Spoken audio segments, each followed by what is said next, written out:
Concernant donc le remplacement prothétique des articulations, il faut bien comprendre que en fait on remplace essentiellement la partie articulaire de l'articulation et non pas la partie osseuse. Et donc les implants utilisés sont des implants qui sont miniaturisés et qui prennent très peu de place et qui peuvent être positionnés dans un temps relativement court lorsque l'intervention est faite par un chirurgien spécialisé.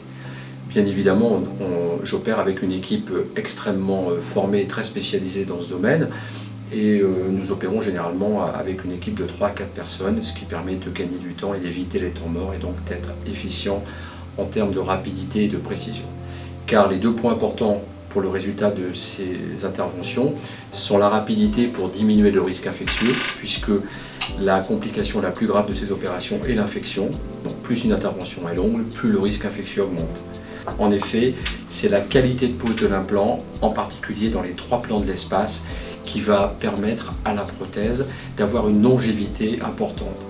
Si la pose est parfaite, actuellement, avec les surfaces de glissement et les couples de friction que nous avons sur le marché, nous avons des prothèses d'excellente qualité qui permettent d'avoir une durée de vie extrêmement longue, de l'ordre peut-être de 20 ou 25 ans, voire plus.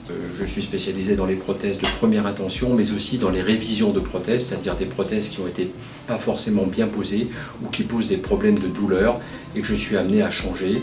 Sans intervention bien sûr plus longue, mais dont la finalité reste la même que la prothèse de première intention, c'est-à-dire rapidité et qualité de pose.